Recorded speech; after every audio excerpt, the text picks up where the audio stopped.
శ్రీ గురుచరణ కమలేభ్యో నమః. దయామయుడు భక్తవత్సలుడు అయిన శ్రీకృష్ణ భగవానుడు మానవాళి ఉద్ధరణ కోసం తేలిగ్గా ప్రతివారు ఆచరించదగిన ఏకాదశి వ్రత ఉపవాసాన్ని ఇచ్చారు. ఏకాదశి తిథి హరివాసరము అంటే భగవానుడికి ఇష్టమైన తిథి. భక్తికి జనని అంటున్నారు ఏకాదశిని. అలాంటిది ఏకాదశిని వదిలిపెట్టి ప్రతివారు భక్తి చేస్తున్నాం అంటున్నారు. అంటే ఇది ఎలా ఉందంటే తల్లి లేకుండా సంతానం కావాలనుకోవటంలా ఉంది. సంతానం కావాలంటే తల్లి ఎలా అవసరమో అలాగే మనం భగవానుడి యొక్క భక్తి చెయ్యాలి అంటే ఏకాదశి వ్రత ఉపవాసం, జపం, కీర్తన, ఆలయానికి వెళ్ళి భగవానుణ్ణి దర్శనం చేసుకోవటం లాంటివి తప్పనిసరి. ఎందుకంటే వీటితో హృదయం శుద్ధమవుతుంది. అప్పుడు భగవానుణ్ణి భౌతిక ఆలోచనలతో కాకుండా దివ్యమంగళ స్వరూపుడిగా దర్శిస్తాం. ఏకాదశి ఉపవాసానికి ఎంత మహిమ ఉంది. ఇప్పుడు మనం కార్తీక మాస కృష్ణపక్షములో వచ్చే ఏకాదశి మహత్యాన్ని గురించి తెలుసుకుందాం. ధర్మరాజు శ్రీకృష్ణ భగవానునికి నమస్కరించి, ఓ జనార్దన, ఆర్తత్రాణ పరాయణ, కార్తీక మాసంలోని కృష్ణపక్ష ఏకాదశిని ఏమని పిలుస్తారు?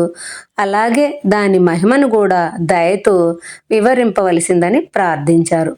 అప్పుడు శ్రీకృష్ణ భగవానుడు, ఓ రాజసింహమా, కార్తీక మాస కృష్ణపక్ష ఏకాదశి పేరు రమా ఏకాదశి. ఇది పరమ పవిత్రమైనది. పాపాల నుండి రక్షించుటయే కాకుండా స్వర్గానికి మార్గం చూపగలది. దాని గొప్పతనాన్ని గుర్చి వివరిస్తాను, శ్రద్ధగా ఆలకించమని ఇలా చెప్పనారంభించారు. పూర్వకాలంలో ముచుకుందుడనే ప్రసిద్ధి కలిగిన రాజు ఉన్నారు.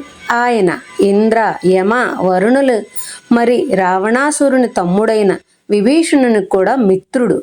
ముచుకుందుడు సత్యసంధుడు, విష్ణు భక్తుడు, వేదధర్మాలను అనుసరించి రాజ్యపాలన చేస్తున్నాడు. ప్రజలు సుఖశాంతులతో జీవిస్తున్నారు. ఆ రాజుకి చంద్రబాగ అనే కుమార్తె ఉంది. ఆమెని చంద్రసేనుని కుమారుడైన శోభనునికిచ్చి వివాహం చేశారు. ఒకసారి అల్లుడైన శోభనుడు పవిత్ర ఏకాదశి రోజున వచ్చారు. చంద్రబాగ విచారంగా ఉంది. తన భర్త బలహీనుడు, ఏకాదశి రోజంతా ఉపవాసం ఉండలేడని తన భర్తతో ఇలా చెప్తుంది. నా తండ్రి గారు ఏకాదశి ముందు రోజే రాజ్యంలో చాటింపు వేయిస్తారు.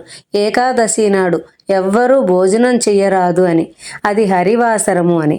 మానవులకే కాదు, ఆ రోజు తన జంతుశాలలో ఉండే గుర్రాలకి, ఏనుగులకి మొదలైన జంతువులకి కూడా మేత, నీరు లేకుండా పూర్తి ఉపవాసం ఉంచుతారు. ఇప్పుడు నీవే నిర్ణయం తీసుకోవాలి. ఏదైనా తినదలిస్తే ఇక్కడి నుండి వెళ్ళిపోవాలి, లేదా ఇక్కడే ఉంటే తప్పక ఉపవసించాలి అని చెప్పింది. దీనికి శోభనుడు, నేను ఏమైనా సరే ఏకాదశి నాడు పూర్తి ఉపవాసం చేయటానికే నిశ్చయించుకున్నాను. నా అదృష్టం ఎట్లుందో అని శోభనుడు ఉపవాసం ఉండటానికి నిశ్చయించుకుని ఉపవాసం ఉన్నారు.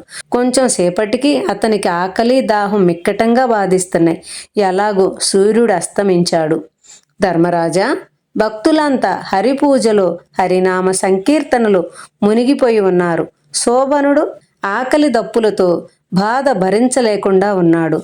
ద్వాదశి ఉదయాన్నే చూస్తే శోభనుడు మరణించి ఉన్నాడు. రాజు అల్లుని శవదహనానికి తగిన ఏర్పాట్లు చేసి కుమార్తె అయిన చంద్రబాగతో భర్త చితి వద్దకు రావద్దని బోధించారు.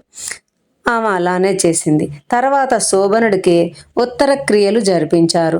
చంద్రబాగ తండ్రి ఇంట్లోనే ఉంటుంది. ధర్మరాజా, శోభనుడు రమా ఏకాదశి రోజున ఉపవసించి మరణించటం వలన ఆయన మందరాచల ప్రాంతానికి రాజుగా జన్మించాడు.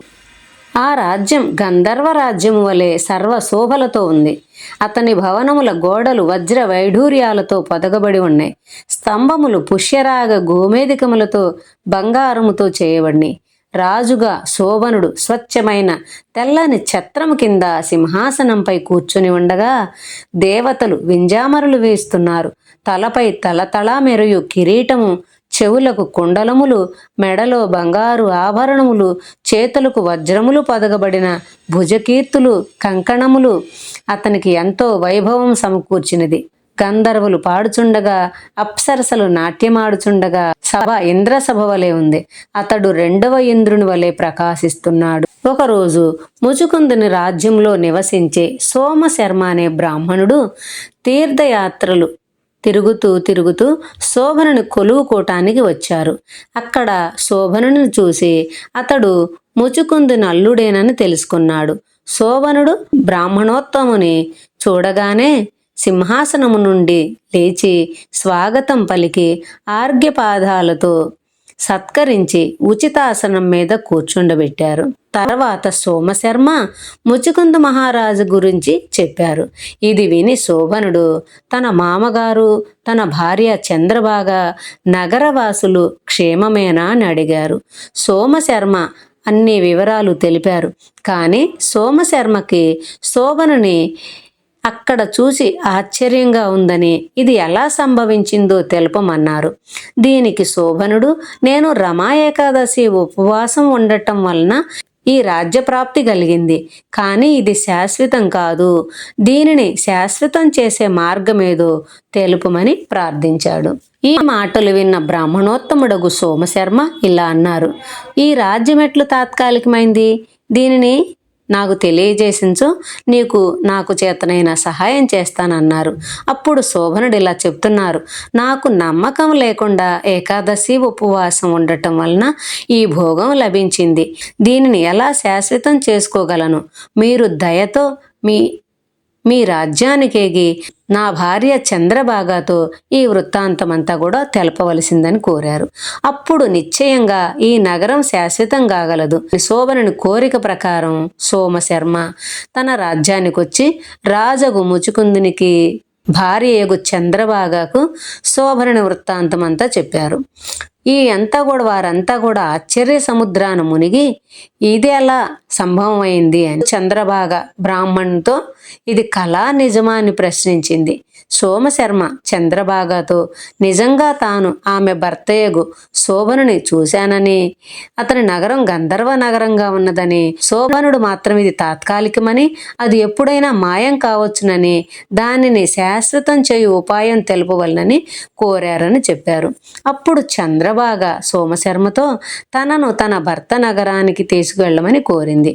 తాను దానిని శాశ్వత రాజ్యంగా తాను పొందిన ఏకాదశి ఉపవాస పుణ్యాన్ని ధారపోసి మార్చగలనని, తన భర్తతో కలిసి ఉండే అవకాశము కలిగినని ప్రార్థించింది. అప్పుడు సోమశర్మ చంద్రబాగ కోరినట్లుగానే శోభనుని నగరానికి తీసుకుని వెళ్తున్నారు. నగర సమీపానికి పోయి వారక్కడ మందరాచల పర్వత అడుగు భాగాన ఉన్న వామదేవుని ఆశ్రమన ఆగారు. ఋషి వామదేవుడు వారి యొక్క వృత్తాంతాన్ని విని కొన్ని వేద మంత్రాలు చదివి పవిత్ర కమండలంలోని జలాన్ని చంద్రబాగపై చల్లారు. ఆ మంత్ర ప్రభావం వలన ఆమె ఏకాదశి ఉపవాసం వలన వచ్చిన పుణ్య ఫలంచే దివ్య శరీరం దాల్చింది. ఆనందోత్సాహాలతో ఆమె ప్రయాణం సాగించింది. తన భార్య చంద్రబాగ శిఖరానికి చేరుచుండగానే శోభనుడు ఆమెను చూచి మిక్కిలి ఆనందంతో పిలిచారు. ఆమె రాగానే ఆమెను తన ఎడమ భాగమున కూర్చోబెట్టుకున్నారు. అప్పుడు ఆమె అతనితో ఇట్లంది. నాదా, నేనిప్పుడు చెప్పే ప్రియమైన వాక్యాలను వినుము. నేను 8వ సంవత్సరము నుండి ఏకాదశి ఉపవాసములు ఆచరిస్తున్నాను. నేను పొందిన ఫలాన్ని మీకు ధారపోసినచో మీకు మీ రాజ్యం స్థిరం కాగలదు. కల్పాంతరం వరకే సర్వ సౌభాగ్యాలతో వృద్ధి అగుచూనే ఉండగలదు అని చెప్పింది. ధర్మరాజా, చంద్రబాగ ఈ విధంగా తన దివ్య శరీరంతో ప్రకాశించు ఆభరణాలతో తన భర్త శోభనునితో సహా సర్వ సౌఖ్యాలతో ఆనందంగా గడిపెను. రమా ఏకాదశి మహిమచే శోభనుని యొక్క రాజ్యము సర్వ ఐశ్వర్యాలతో స్థిరంగా అలరారునట్లుగా చేసుకొనగలిగారు. కామదేవుని వలె సర్వ సౌఖ్యాలను తీర్చుకోగలుగుతున్నారు. రమా ఏకాదశి మహిమ తెలిపితిని కదా. ఇప్పుడు శోభనుడు చంద్రబాగ ఇద్దరు పూర్తి జీవితము ఏకాదశి ఉపవాసములు చేసి వైకుంఠాన్ని చేరారు. ఏకాదశి కృష్ణపక్షాన గాని శుక్లపక్షాన గాని ఏదైనా అన్ని కోరికలు తీర్చగలిగిద్ది. పాపములు పోగొట్టగలది, బ్రహ్మహత్య నుండి కూడా కాపాడగలది. ఒక ఏకాదశి గొప్పది, వేరొక ఏకాదశి తక్కువ అనే భేదం లేదు. రెండు సమాన ఫలితాలను ఇయ్యగలిగినయే. నల్ల ఆవు తెల్ల ఆవు ఏదైనా తెల్లని పాలనే ఇచ్చును. అలాగే ఏకాదశులన్నీ ఒకే ఫలాన్ని ఇస్తాయి. అంటే శుక్లపక్షమైన కృష్ణపక్షమైన ఈ జనన మరణ చక్రం నుండి తప్పించి మోక్షాన్ని ఇస్తాయి. ఈ మహత్యాన్ని గూర్చి వినిన మాత్రాననే పాప విముక్తుడవై వైకుంఠానికి వెళ్ళవచ్చునని, ఆచరించుడి చేత ఇంకెంత పుణ్యదాయకమో కదా అని శ్రీకృష్ణ భగవానుడు ధర్మరాజుకి రమా ఏకాదశి మహత్యాన్ని ఈ విధంగా వివరించారు. ఈ కథ వ్యాస భగవానునిచే రచించబడిన బ్రహ్మ వైవర్త పురాణ అంతర్గతము నుండి గ్రహింపబడినది. హరి ఓం తత్సత్.